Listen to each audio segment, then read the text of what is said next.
Q. এখানে আসলে প্রতিটি নোডের দুইটি অংশ থাকে। প্রতিটা নোডে কি থাকে? দুইটা অংশ থাকে। একটা থাকে ডাটা আর একটা থাকে নেক্সট। এই প্রতিটা নোডে থাকতেছে দুইটা কিউ।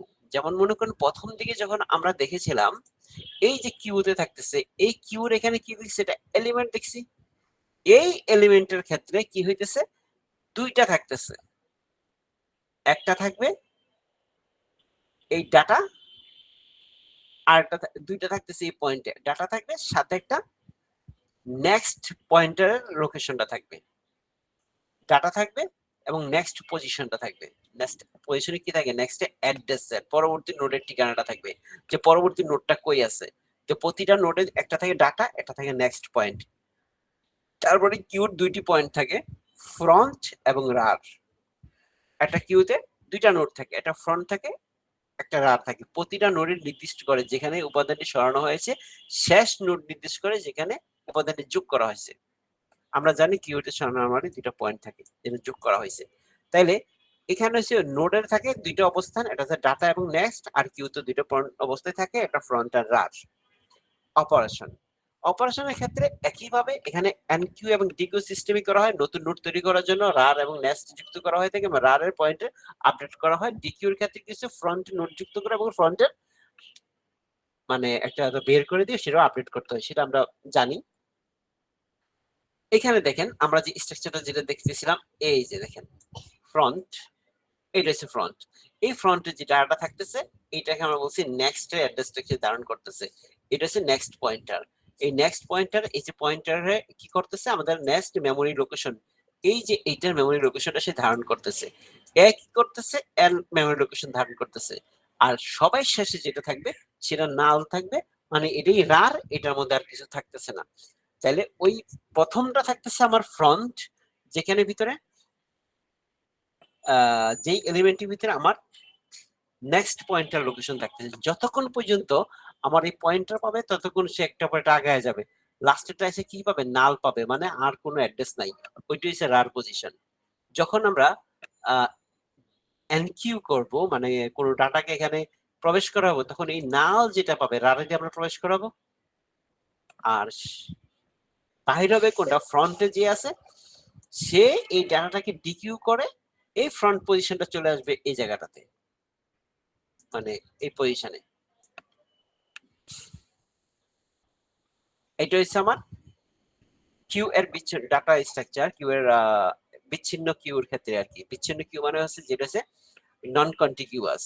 এবার আমরা একটু এইটা সম্পর্কে একটু আবার উপর থেকে হালকা একটু দেখে আসি।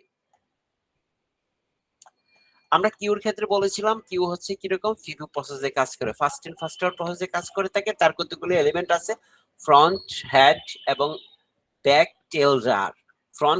ফ্রন্ট এবং হেডের ক্ষেত্রে সেটা বলতেছিলাম কি, যেটা ফ্রন্ট এন্ড হেড থেকে এখান থেকে আমরা ডিকিউ করতেছি এবং রারে আমরা এনকিউ করতেছি। এবং আরেকটা জিনিস হচ্ছে কি, যখন আমরা এখানে ফ্রন্টকে ডিকিউ করবো তখন ফ্রন্টের মান একবারে এই পাশে চলে আসে, এবং রারে যখন করা হয় রারের মান যখন চেঞ্জ হয় এখানে লোকেশন যদি অ্যাড করা চলে আসে। একটা কিউর নির্দিষ্ট পরিমাণ সাইজ থেকে থাকে, এর চেয়ে বেশি পরিমাণ ডাটা সে কিউতে নিতে পারে না। যদি বেশি পরিমাণ ডাটা হয় তাহলে সেই ডাটাটা নেওয়া সম্ভব না।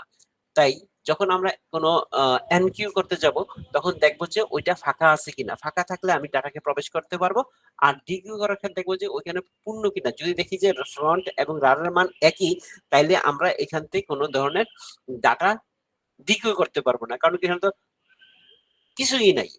তাহলে তখন ডিকিউ করতে গেলে আমাকে অবশ্যই ফ্রন্ট এবং রারের মান আলাদা হইতে হইব, তখন আমরা ডিকিউ করতে পারবো। এখানে যে এনকিউ মানে ডাটাকে প্রবেশ করানো, আর ডিকিউ মানে ডাটাকে বাহির করানো। এবং এখান থেকে পিক এবং ফ্রন্ট হচ্ছে ফ্রন্ট, হেড একই জিনিস, আর ব্যাক, টেল, রার একই জিনিস। ইজ এন্টি কমান্ড হচ্ছে গিয়ে খালি আছে কিনা সেটা পরীক্ষা করা, ইজ ফুল পূর্ণ কিনা সেটা পরীক্ষা করে। এছাড়া আমাদের কিউতে দেখেছিলাম বিভিন্ন ধরনের কিউ আছে, 4 ধরনের কিউ দেখতে পাই। এটা হচ্ছে সিম্পল কিউ, আর হচ্ছে সার্কুলার কিউ, প্রায়োরিটি কিউ এবং ডাবল কিউ। সার্কুলার কিউতে আমরা জানি যে রৈখিক কিউর চেয়ে অপচয় এড়ানোর জন্য সেটাকে রৈখিক লম্বালম্বি না করে এটাকে সার্কুলার রাউন্ড করে তৈরি করা হয়ে থাকে। আর প্রায়োরিটি হচ্ছে প্রায়োরিটি বেস কাজ করে থাকে। যদি এখানে সমান প্রায়োরিটি থাকে তাহলে সেক্ষেত্রে কি করা, যে FIFO পদ্ধতি অনুসরণ করা হয়ে থাকে। আর ডিকিউর ক্ষেত্রে কি বলা হচ্ছে, এটাকে দুই প্রান্ত দিয়েই সে ডাটাকে ইনসার্ট এবং ডিলিট করা সম্ভব হয়। এখান থেকে এনকিউ এবং ডিকিউ দুই প্রান্ত দিয়ে করা হয়, যে এটাকে এই যে আমরা ডিকিউ অথবা ডাবল ইন্ডেড কিউ বলা হয়। তারপর আমরা বলছি প্রায়োরিটি সম্পর্কে ডিটেইলস দেখেছিলাম। প্রায়োরিটি বেসড প্রসেস ফিফো অনুসরণ না করে উপাদানগুলো অগ্রগতির ভিত্তিতে সাপোর্ট করা হয়। হাই প্রায়োরিটি সবার আগে প্রাধান্য পেয়ে থাকে এবং আরএসএ ইকুয়াল প্রায়োরিটি থাকলে ফিফো প্রসেস অনুসরণ করে থাকে। এখানে কিছু অপারেশন আছে যেটাকে আমরা বলছি ইনসার্ট, রিমুভ, পিক এবং ইজ এমটি।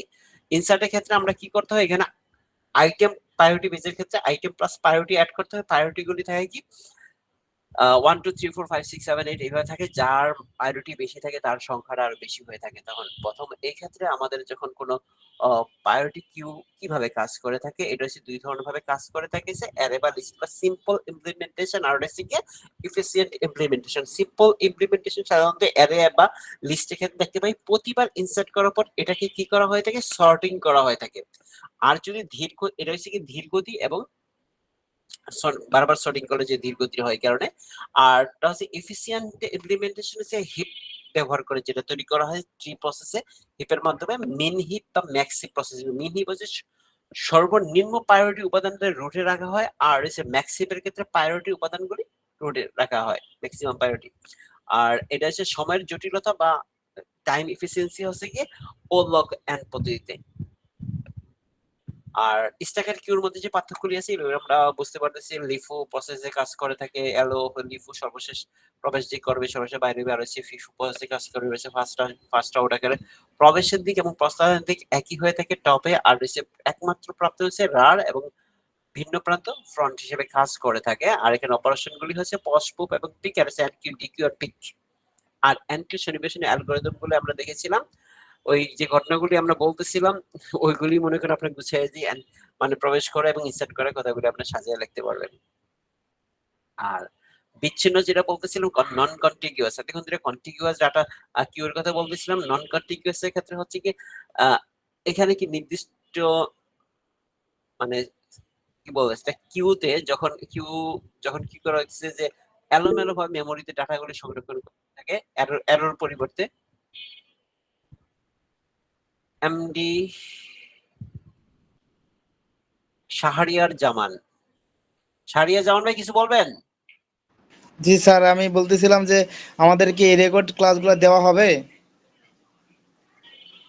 ইনশাল্লাহ পাবেন। আপনার যে কোর্স কোঅর্ডিনেটর যে আছে, আপনি একটু কোর্স কোঅর্ডিনেটর স্যারের সাথে যোগাযোগ করবেন, আপনি পেয়ে যাবেন লিংকটা।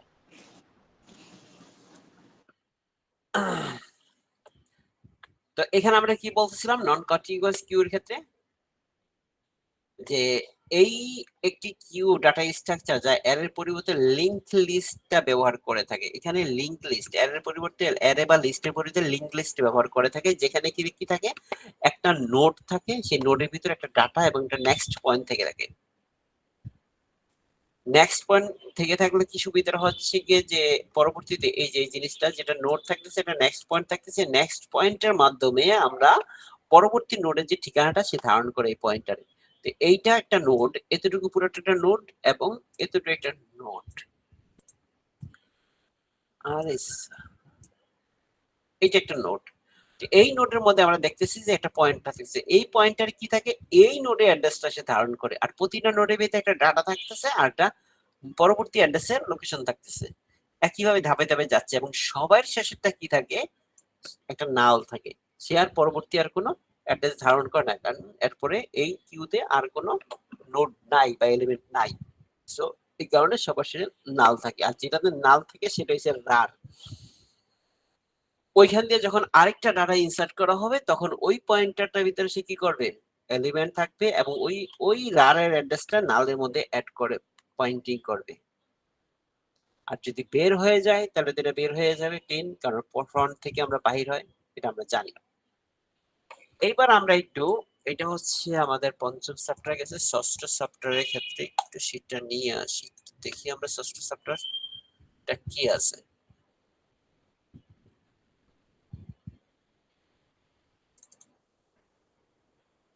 ডাটা স্ট্রাকচার অ্যালগরিদম,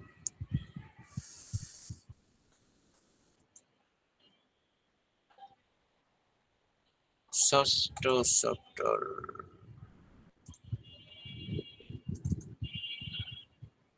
এখানেই ওপেন করি। আচ্ছা, ষষ্ঠ চ্যাপ্টারে আমরা দেখব লিংক লিস্ট। ষষ্ঠ চ্যাপ্টারে আপনাদের জন্য তৈরি করা হয়েছে লিংক লিস্ট,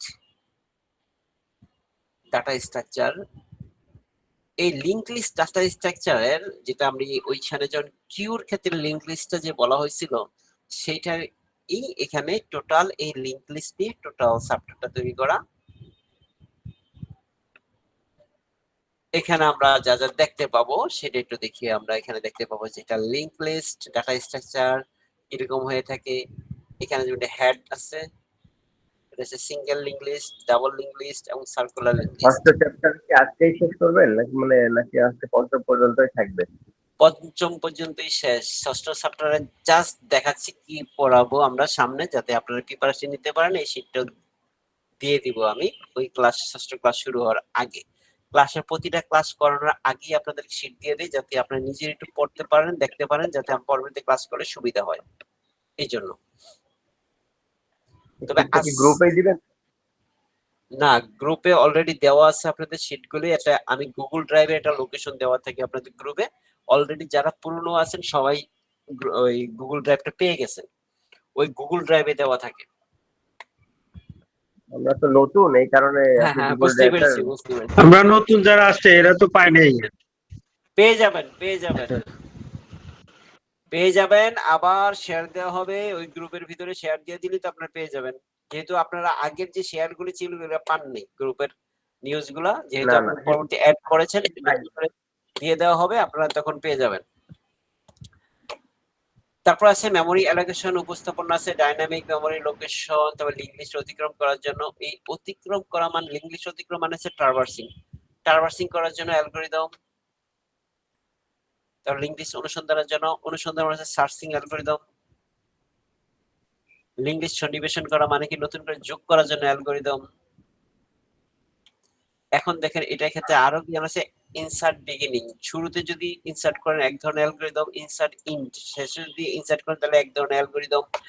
যদি আপনি নির্দিষ্ট কোনো স্পেসিফিক পজিশনে করতে চান তাহলে আরেক ধরনের অ্যালগরিদম। তারপর হচ্ছে লিংক লিস্ট থেকে ডাটা মুছে ফেলার জন্য অ্যালগরিদম। এখন মুছতে গেলে শুরুতে মুছা যায়, মাঝখান থেকে নির্দিষ্ট পয়েন্ট ধরে মুছা যায় এবং সবার শেষে বোঝা যায়, এর জন্য আলাদা আলাদা অ্যালগরিদম। সো এইখানে ভিতরে লিংক লিস্টটাও। তারপর আছে আপনাদের ট্রি, সেটা অন্য জিনিস, সেটা পরের কথা। তারপর চ্যাপ্টারটি একটু কঠিন হতে যাচ্ছে, লিংক লিস্টটা একটু ভালোভাবে বুঝতে হবে এবং খুব ইম্পর্টেন্ট। এখন দেখেন আপনাদেরকে যারা নতুন আছেন তাদের জন্য ক্লাস শেষ, পুরনোরা চলে যান, আল্লাহ হাফেজ, টাটা বাই বাই। নতুনদের দেখাচ্ছি। আপনারা যখন এই যে দেখাচ্ছি, স্যার আমাদের ফাইনাল এক্সাম কবে হবে? আপনি কি নতুন? জি স্যার। প্রথম ক্লাসে যদি পরীক্ষার কথা চিন্তা করেন তাহলে পড়বেন কি হবে? টেনশনই শহীদ হয়ে যাবেন। না স্যার, মানে একটা ক্লাস করছি। আচ্ছা, যেটা হচ্ছে গিয়ে আনুমানিক আপনি ধরে রাখতে পারেন এটা কোন মাস, এটা হচ্ছে মে মাস, জুলাইয়ের প্রথম দিকে পরীক্ষা হওয়ার সম্ভাবনা। আমাদের টোটাল কয়টা ক্লাস হয়েছে স্যার? এটা তো আসলে বিষয়টা হচ্ছে গিয়ে ক্লাস তো রিভিশনও হচ্ছে, বুঝছেন, ক্লাস বেশি হয়নি, তারপর কমও হয়নি, ভালোই হয়েছে। 6-7টা তো হয়ে গেছে।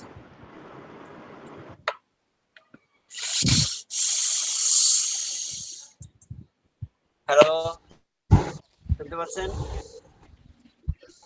হ্যাঁ জি স্যার। হ্যাঁ হ্যাঁ, শুনতে পাচ্ছি। জি জি জি। আমি চাপ দিয়েছিলাম, আমি ভয় পেয়ে গেছি যে কিছু কি জানি কেটে গেল। আচ্ছা, ওই ইয়াতে চলে গেছিলাম এই জন্য।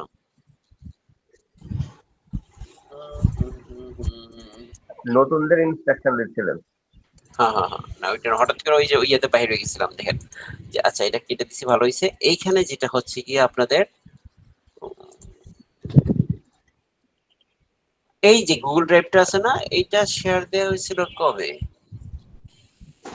একটা শেয়ার দেওয়া হয়েছিল। আচ্ছা, আমি আবার শেয়ার। আপনাদের গ্রুপের নামটা কি বলেন তো? গ্রুপের নাম হচ্ছে PPI 26 26 ICT batch ICT batch 2026 computer. দেখেন তো আমি একটা গুগল ড্রাইভের লিংক শেয়ার করেছি, পেয়েছেন কিনা? হ্যাঁ আছে। কেউ পান নাই এরকম আছেন?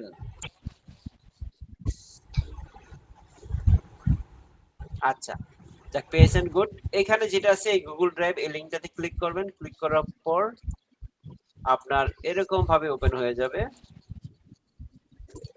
ওল্ড কোশ্চেন, পুরনো সালের কোশ্চেনগুলি আপনারা দেখতে পারবেন। আইসিটি এন্ড কম্পিউটার অফিস অ্যাপ্লিকেশনের শীটগুলো এখানে পাবেন, ডাটা স্ট্রাকচার অ্যালগরিদমের শীটগুলি পাবেন, কম্পিউটার ফান্ডামেন্টালের শীটগুলি পাবেন এখানে। এবং টেকনোলজি কোড অনুসারে এখানে ডিসক্রিপশন দেওয়া আছে, এই কোডের অনুসারে যে সাবজেক্টগুলি কোনটা কত মার্ক, কতটুকু আপনার থিওরি হবে, প্র্যাকটিক্যাল হবে, কোনটা কিভাবে পরীক্ষা আসবে সেগুলি, এবং ফার্স্ট সেমিস্টার টোটাল সিলেবাসটা এখানে দেখতে পাবেন। আর এই তিনটে সাবজেক্টে আমি আপনাদের নিতেছি, এছাড়াও আরো সাবজেক্ট আছে, ওই সাবজেক্টগুলি অন্যান্য স্যারেরা আপনাদের সাথে ডিসকাস করবে ওই বিষয়গুলিতে, ওই শীটগুলি ওনারা দিয়ে দিবে আপনাকে। যেমন এখানে ভিতরে যেমন এই যে আইসিটি ক্ষেত্রে কম্পিউটার অফিস অ্যাপ্লিকেশনের ভিতরে গেছে, কন্টিনিউয়াস অ্যাসেসমেন্টে আছে আপনার 20 মার্ক, ফাইনাল এক্সাম হবে 30 মার্ক, মানে এই 30 মার্ক হবে ফাইনাল থিওরি। এইটি হচ্ছে আপনাদের সবচেয়ে বেশি হাইলাইট করবেন, এই জায়গাটায় আপনারা সবচেয়ে বেশি নজরদারি করবেন। কম্পিউটার ফান্ডামেন্টালের 60 মার্ক, ডাটা স্ট্রাকচারের 60 মার্ক, এবং প্রোগ্রামিং পাইথন 60 মার্ক, এবং বিজনেস ইংলিশ আছে 30 মার্ক। তার মধ্যে এই যে এই তিনটা সাবজেক্টই আমাদের উল্লেখযোগ্য, এই তিনটা সাবজেক্টে আমি নিচ্ছি, আপনাদের দেখিয়ে দেব। এই তিনটা আসলে এই যে 60 120 আর 30 এতটুকু আপনারা কেয়ারফুলি হ্যান্ডেল করেন, ঠিক আছে? তাইলে ওকে।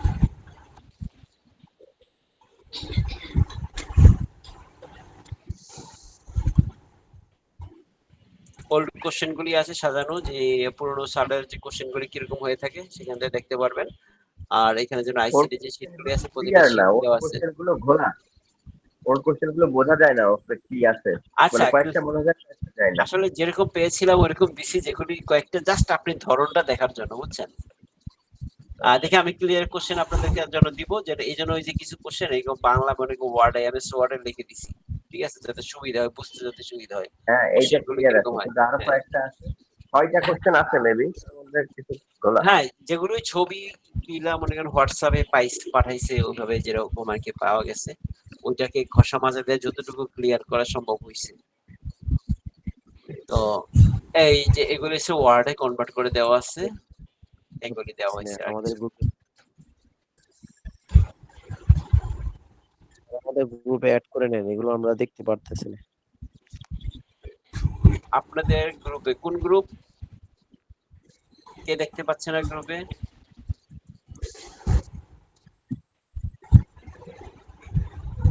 আচ্ছা, ঠিক আছে, তাহলে আপনারা ভালো থাকবেন। হ্যাঁ বলেন বলেন বলেন। স্যার পড়ার দরকার আছে স্যার? বুঝতে পারিনি। 2023 সালের প্রশ্ন কি পড়ার দরকার আছে? হ্যাঁ অবশ্যই, এখানে কোনো 2023 না, আপনি যে কোনো সালে কোশ্চেনই করতে পারবেন না। এখানে কোনো মানে যে মনে করেন যে 2025 সালে যে কোশ্চেন আসছে সেই কোশ্চেন আপনার 26-এ আসবে না এরকম কথা নাই। না স্যার, এই বইয়ের মধ্যে স্যার হলো 2024 সালে একটা নতুন সিলেবাস, এই কারণে জিজ্ঞেস। না আপনি দেখতে সিলেবাস নতুন, ওইসবের কোনো ফারাক পড়ে না। আপনার নতুন সিলেবাসের মধ্যে এখন মনে করেন যে পুরনো সিলেবাসের যে কোশ্চেনটা নাই, যেই অংশটা নাই সেটা পড়েন না, যেটা আছে সেটা আপনি ফলো করতে পারেন, ইম্পর্টেন্ট হিসেবে কাউন্ট করতে পারেন। আচ্ছা মানে ইম্পর্টেন্ট হিসেবে সেটা যেটা বলতে চাচ্ছিলাম যে দেখা যাচ্ছে আমরা যখন সাবজেক্ট ওয়াইজ পড়ালেখা করছি তখন আগের সালের কোশ্চেন গুলো প্রায়োরিটি ছিল, যেরকম সালের কোশ্চেন পড়লে বেশ কিছু কোশ্চেন কমন পাওয়া যায়। তো এই ক্ষেত্রে আর কি উনি ওইটাই মনে হয় বলতে চাচ্ছে যে আগের কোশ্চেন গুলো পড়লে কতটুকু কি হবে, আগের 3-4টা সাল পড়লে। আগের কোশ্চেন সলভ করলে আপনাকে এটা পাবেন যে সাধারণত যে 1 মার্কের 2 মার্কের কোশ্চেনে ওইখানে সলভের তেমন কিছু মানে কমনের তেমন কিছু হয় না, হয়তো একটা কোশ্চেন আসতে পারে এরকম ব্যাপার হয়। আপনারা যদি ব্রডটা আপনারা একটু খেয়াল রাখতে পারেন, অথবা আইডিয়া নিতে পারেন যে কি টাইপের কোশ্চেনটা হয়, এর বেশি কিছু আপনারা ওইভাবে পাবেন না। রিপিট মানে সালের কোশ্চেন ওইভাবে রিপিটেশন হবে না, মানে 3-4টা সাল হ্যাঁ, পড়লেও না না না, রিপিটও হইতে পারে। এরকম না যে আপনি কোশ্চেন পড়লেন মানে হচ্ছে কি আপনার পরীক্ষা ওইটি আসবে, ব্যাপারটা এরকম না। হ্যাঁ আপনি জাস্ট আইডিয়া নিতে পারেন যে এই টাইপের কোশ্চেন গুলো আসে। কারণ এখানে দেখবেন হ্যাঁ, যে আর আপনি, কোনো সাজেশন তো থাকবে স্যার। হ্যাঁ সাজেশন তো একটা দেওয়ার চেষ্টা করব আপনাদের জন্য। স্যার স্যার যে বিষয়টা বলছিলাম স্যার, বলছিলাম কি ওই আমি 8:30টার দিকে হলো নামাজ পড়তে গেছিলাম, হলো 8:50 আইসে মানে ক্লাসে যখন ঢুকতে গেছিলাম তখন স্যার আর ঢুকতে পারিনি স্যার। মানে কি একটা মানে ভিতরে ঢুকাচ্ছেই না। আমি অনেক চেষ্টা করলাম, তারপরে আমার মোবাইল বাদ দিতে তুই আমার ছোট বোনের মোবাইলে ট্রাই করলাম, তারপরে কম্পিউটারে ট্রাই করলাম, কিন্তু ঢুকতেই পারলাম না। এই 9:48 যে আমি তারপরে ঢুকতে পারছি স্যার। এ কি শুধু আমারই সমস্যা হয়েছে নাকি এই সমস্যাটা আসলে সবার হয়েছে, এই জিনিসটা জানার জন্য আর কি। এটা তো দুঃখজনক বিষয়। তাহলে আমি একটু স্যারদের সাথে একটু কথা বলবো এই ইস্যুয়ে, ঠিক আছে? মানে মানে অ্যাকচুয়ালি আর কারো সমস্যা হয়নি, হয়তো আপনার ওখানেই কোনো প্রবলেম ছিল, আমরা তো অন্য সবাই ক্লাস করছি, হ্যাঁ, কিন্তু আপনারটা ওখানে মানে মেবি কোনো প্রবলেম ছিল। মানে আমি 3টা ডিভাইস দিয়ে ঢোকার চেষ্টা করেছি, মানে কোনোটাই ঢুকে নেই। ভাই, নয় ইউসুফ ভাই শোনেন, আমার কথা একটু শোনেন। ব্যাপারটা হয়েছে কি, আমি আপনাকে বলি, আপনারা তাহলে জিনিসটা ক্লিয়ার হবে যে এই যে মিটিংটা যে কল করা হয় এটা কিন্তু মিটিং, ঠিক আছে? এটা হচ্ছে একটা লাইসেন্স ভার্সন মিটিং, এর আছে সফটওয়্যারটা পাইকৃত। আর এটা কন্ট্রোলটা সাধারণত থাকে আমাদের প্রতিষ্ঠানের থেকে কোনো অন্য একটা স্যারের, যেখানে অ্যাডমিনিস্ট্রেশনের দায়িত্ব পালন করা হয়।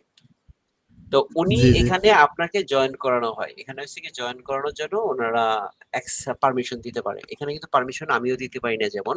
তো এখানে কেউ যদি পারমিশন না দেয় তাহলে কিন্তু আপনি জয়েন করতে পারবেন না। এক নাম্বার, দেখা গেছে যে কোনো কারণে ওনারা আপনাকে এটা দেখতেছে না, দেখতে পারে নাই, বুঝতে পারে না যে আপনি জয়েন করার জন্য রিকোয়েস্ট করে ঠিক আছেন, আছে, ঠিক আছে? সেটা অ্যাডমিট পারমিশন দিতে হয়। যদি অ্যাডমিট পারমিশন না দেয় তাহলে কিন্তু আপনি ওই অ্যাডমিশন মানে অ্যাডমিট করাইতে পারবেন, মানে করতে পারেন না, আপনি হইতে পারবেন না অ্যাডমিট, মানে মিটিং এ জয়েন করতে পারবেন না। তো এই আর প্রবলেমের একটা কারণে হয়তোবা কোনো কারণে এটা খেয়াল করে নাই, বুঝছেন, যে আপনি যে রিকোয়েস্ট করতেছেন অ্যাক্সেস করার জন্য। তো এই বিষয়টা যাতে আরো সতর্ক থাকে সে ব্যাপারে আমি ওই নির্দিষ্ট কর্তৃপক্ষকে নোটিশ করতেছি, ঠিক আছে? আমি পুরো 8:30 মানে 8:50 থেকে একদম 9:48 আমি ঢুকতে পারছি। হ্যাঁ, সাধারণত দেখা যায় যে ক্লাসটা শুরুতেই সবাইকে মানে আমি জিনিসটা মানে সাধারণত সবাই লাস্টের দিকে বেশি এটা আসে না। সাধারণত ওই 10-15 মিনিটের মধ্যেই সবাই জয়েন করে ফেলে। তিনটে মনে করেন যে 30-এ ক্লাস শুরু হয়, এই 40-এর মধ্যে 10 মিনিটের মধ্যে 10-15 মিনিটের মধ্যে সবাই জয়েন করে ফেলে। আপনি হয়তো ওই যে তার এই জন্য ওই সময় না খেয়াল রাখে নাই। 50 ছিলাম। আপনি, হ্যাঁ 50-এ ট্রাই করেছিলেন তো, এই জন্য যে বিষয়টা হয়েছে। আর যেহেতু নামাজের সময় 8:30টার সময় নামাজের সময়টা আমার একটু জামাতে আমারও সমস্যা হয়ে যায় এতে, কারণ আমার মসজিদে 8:30টার সময় জামাত, আর 8:30টার সময় ক্লাস শুরু হয়, জামাত আমি পড়তে পারি না। এখন মনে করেন যে, হ্যাঁ, সেটা হচ্ছে লিঙ্কটা, মানে ক্লাসের লিঙ্কটা 10 মিনিট আগে দিলে ভালো হয়, কিন্তু 8:20 সেই ক্ষেত্রে সবাই নির্দিষ্ট টাইমের মধ্যে ঢুকে যাইতে পারে। আচ্ছা ঠিক আছে, ওইটা আমি বলে দিব ওনাদেরকে, যাতে 10 মিনিট আগে বা অন্তত 5 মিনিট আগে যদি দেওয়া হয় তাহলে আপনারা। নেক্সট ক্লাস কবে? আচ্ছা নেক্সট ক্লাস হচ্ছে কবে সেটা আপনারা দেখতেছেন, একজন জিজ্ঞেস করেছে। দেখেন আপনার রুটিনটা কি পান নাই? এই যে রুটিনটা স্যার দেখতেছেন, এই নাই। হুম? হ্যাঁ, আচ্ছা আজকে যারা জয়েন করে তারা এখনো এগুলা পায়নি মেবি, এটা আচ্ছা, আজকে তো ফার্স্ট ক্লাস করেছেন এই জন্য পাননি। এরকম নোটিশটা আপনাদের রুটিনে দেওয়া হয়েছে বা পরবর্তী ক্লাসের আগে দেওয়া হবে। তারপর যদি দেখে নেন এখানে আপনার নেক্সট ক্লাসটা কবে আছে। আপনার নেক্সট ক্লাস আছে ডাটা, এই যে ICT and computer office application, সেটা হচ্ছে মেকআপ ক্লাস হিসেবে। এটার ক্ষেত্রে আপনার একটা ক্লাসই যথেষ্ট হবে মেকআপ করে দেওয়ার জন্য। একটু ক্লাসে উপস্থিত থাকেন, যেহেতু এটা ক্লাস মোটামুটি প্রায় শেষ, ছোট্ট সিলেবাস তো এটা। আইসিটি এন্ড কম্পিউটার অ্যাপ্লিকেশন সোমবার দিন 8:30টার সময় ক্লাস শুরু হবে, সোমবার দিন, এই নেক্সট সোমবারে। তারপর 13 তারিখে আছে স্যার প্রোগ্রামিং পাইথন। ড্রাইভে এইগুলো হলো শিট দেওয়া রয়েছে, সেটা কি স্যার সাফাই নেবো স্যার? হ্যাঁ ছাপাই নিতে পারেন মানে পড়ার সুবিধার্থে। জি ছাপাই স্যার, নেওয়ার এটাই স্যার। সুবিধা কেন জানেন? স্ক্রিনের মধ্যে পড়েন না, স্ক্রিনে পড়লে এমনি আমাদের চোখ মনে করে নাই হওয়া অবস্থা হয়ে গেছে। সারাদিন স্ক্রিনে তাকায় থাকি। বেশি বেশি করে পানির ছাপটা দিবেন, ঠান্ডা পানির ছাপটা একদম মিনিমাম, অন্তত সকালে কম্পিউটার সামনে দিয়ে বা স্ক্রিনে বেশিক্ষণ থাকার পর উপরে যায় মুখে পানির ছাপটা দিবেন, তাহলে আপনার চোখের ভিতরে ওই অনেক সময় স্ক্রিনে থাকলে চোখের টিস্যু শুকিয়ে আসে, শুকিয়ে গেলে তখন আপনি একটু কম পাবেন সুবিধা। স্যার স্যার আমাকে ক্লাসটা কি জানি বলো, স্যার ক্লাসটা 10টা 15 মিনিট কি জানি বলছে এখানে স্যার। স্যার আমাদের অনেক সময় তো মনে করেন কম্পিউটারের বেশি সামনে বেশি থাকা হয়, এর জন্য আমাদের কি এক্সট্রা কিছু ব্যবহার করলে ভালো হয়, মানে চশমা জাতীয় বা এমন? ব্লু কাট চশমা ইউজ করতে পারেন, তাহলে কিছুটা রক্ষা পাবেন, বাট আলটিমেটলি ওই রক্ষা হয় না। আপনাকে ওই যে ভিটামিন এ জাতীয় খাবার আর ওই যে মুখে পানির ছাপটা, ঠান্ডা পানির ছাপটা ইউজ করেন, তাহলে অনেকটা রক্ষা পাবেন। আমরা তো স্কিন ছাড়া চলতেই পারি না, বিশেষ করে আমার অবস্থা তো চরম খাওয়া, যতক্ষণ সজাগ থাকি তখন মনে করেন যে কম্পিউটার সামনেই থাকতে হয়, হয় ল্যাপটপ নাইলে কম্পিউটার, পথে রাস্তাঘাটে থাকলে মোবাইল, শহীদ হয়ে যাচ্ছি। স্কিন দেখলে এখন ভয় লাগে। স্যার আমার গ্রুপে অ্যাড 2 দিন পর চশমা ইউজ করতে হইব। ঠিক আছে ভাইজান, আপনারা সবাই ভালো থাকবেন, আমার জন্য দোয়া রাখেন, আপনারাও ভালো থাকেন। স্যার গ্রুপে আল্লাহ অ্যাড হাফেজ, বাই বাই। স্যার এই যে আইসিটি ব্যাচ 2026 কম্পিউটার টেকনোলজি, এই ব্যাচে আমি তো অ্যাড নাই স্যার। আপনি কোন গ্রুপে অ্যাড আছেন? স্যার সরি, এটা ICT@2026 ব্যাচ কম্পিউটার টেকনোলজি বাংলায় লেখা এখানে আছে। সমস্যা নাই তো, এখানে আছেন, ওইখানেও দিয়ে দিচ্ছি, টেনশনই করবেন না। আপনি যে গ্রুপে থাকেন সমস্যা নাই। কেউ কি ফেসবুক গ্রুপে আছেন এখানে বাইরে? না ফেসবুক গ্রুপে তো নাই আমরা। আচ্ছা, আর কোন গ্রুপে আছেন? না আর কোথাও নাই। আচ্ছা ঠিক আছে, এই যে এখানে গুগল ড্রাইভটা দিয়ে দিচ্ছি আমি, ক্লাস স্টুডেন্টও দিয়ে দিচ্ছি আবার, যারা ক্লাস স্টুডেন্ট পান নাই। এই আর গুগল ড্রাইভ আছে এখানে, এই তো গ্রুপে দেওয়া আছে। আচ্ছা, ক্লাস ক্লাস রুটিনটা আমি একেবারে ইয়াতে দিয়ে দিই, সবচেয়ে ভালো হচ্ছে এটা, কি বলে এটাকে, এক গুগল ড্রাইভে দিয়ে দিই, তাই না? তাহলে আর কোনো মিস্টেক হওয়ার সম্ভাবনা থাকবে না। ড্রাইভ লিংক দেওয়া আছে, গুগল ড্রাইভ ওইটা দিয়ে দিই, ক্লাস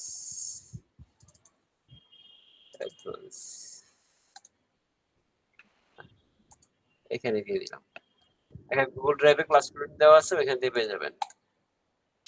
তাহলে ওকে, এবার আল্লাহ হাফেজ, গুড বাই, আল্লাহ হাফেজ। আল্লাহ হাফেজ। Thank you.